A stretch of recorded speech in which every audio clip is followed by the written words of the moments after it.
Good evening दोस्तों, मैं कृष्णकांत शुक्ला अपने ब्लॉग में आपका हार्दिक स्वागत करता हूं। Welcome back to my channel. एक छोटी सी स्टोरी आपके साथ शेयर करना चाहूँगा। एक बार की बात है, एक दूर गांव में एक मंदिर था। वहाँ एक पुजारी था, वो पूजा किया करता था और भगवान के प्रति उसका बहुत ही आस्था थी। सवेरे 4 बजे से उठ के भगवान को नहलाना धुलाना, उनका भोग लगाना, आरती गाना और शाम को भी उनका भजन करना, आरती करना, संध्या वंदन करना और रात में भी वो भजन करता था और ईश्वर के भरोसे ही अपना जीवन यापन कर रहा था। उस मंदिर के सामने एक सेठ जी की हवेली हुआ करती थी। वो सेठ जी उस मंदिर में काफ़ी दान दक्षिणा करते थे। उनके ही सहयोग राशि से उस मंदिर का संचालन हो रहा था। एक बार सेठ जी कहीं दूर यात्रा के बाद अपने हवेली में पहुँचे और जब वो आराम करने लगे तो उन्होंने देखा है कि मंदिर की घंटियाँ बजने लगी, वहाँ आरती हो रही है, भजन हो रहे हैं, ढोलक बज रही है।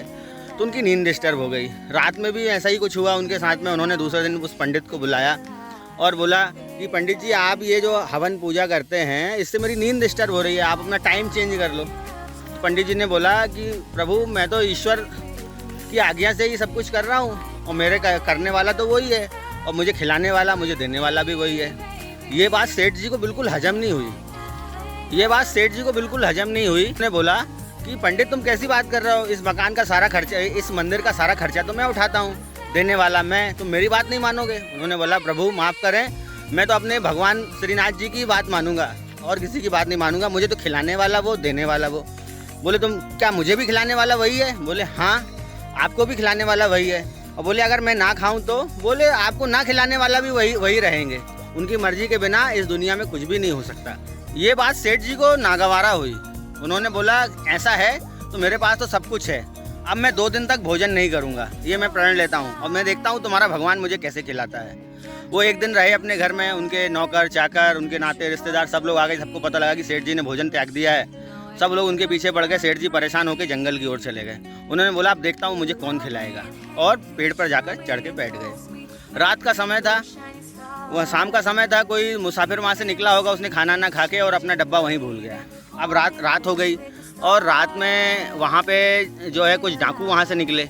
उन डाकुओं ने वहाँ पे अपना डेरा लगाया और वहाँ बैठ गए। डाकुओं ने देखा कि यहाँ पे कुछ खाने के डब्बे पड़े हुए हैं, तो उनके सरदार को सूचना मिली कि यहाँ कुछ खाना पड़ा हुआ है। सरदार को शक हुआ कि शायद पुलिस या कोई हमारा जासूसी कर रहा है, हमारा पीछा कर रहा है और हमें फंसाने के लिए यहाँ पे खाने के डब्बे जानबूझ के छोड़े गए हैं। सरदार ने बोला, चेक करो, देखो आसपास कोई छुपा तो नहीं है। चेक करा गया और एक बंदे की नज़र, एक डाकू की नज़र ऊपर पेड़ पर गई और वहाँ उसने सेठ जी को देख लिया और उन्होंने उसको, सेठ जी को ज़बरदस्ती नीचे उतारा और बोला कि ये तुम हमारी जासूसी कर रहे हो, इस खाने में जहर या कुछ बेहोशी की दवा मिलाकर हम लोगों को फंसाने का उद्देश्य है तुम्हारा, तुम पुलिस के जासूस हो। उसने, सेठ जी ने बताया, यार मैं बहुत बड़ा धन्ना सेठ हूँ, मेरा व्यापार है, मैं तो कुछ कारणवश यहाँ पे आया हुआ था। डाकुओं को विश्वास नहीं हुआ कि एक सेठ यहाँ रात में क्यों आएगा। तो उन्होंने सेठ जी से कहा कि अब ये खाना तो आपको खा के दिखाना पड़ेगा, इसमें कोई जहर तो नहीं है? बोले, सेठ जी ने बोला, मैं तो नहीं खाऊंगा। उन्होंने बोला, नहीं, आपको तो खाना ही पड़ेगा। नहीं माने तो सेठ जी के साथ उन्होंने मारपीट करी और ज़बरदस्ती उनका मुंह दबा के वो खाना उनके मुंह में डाला गया।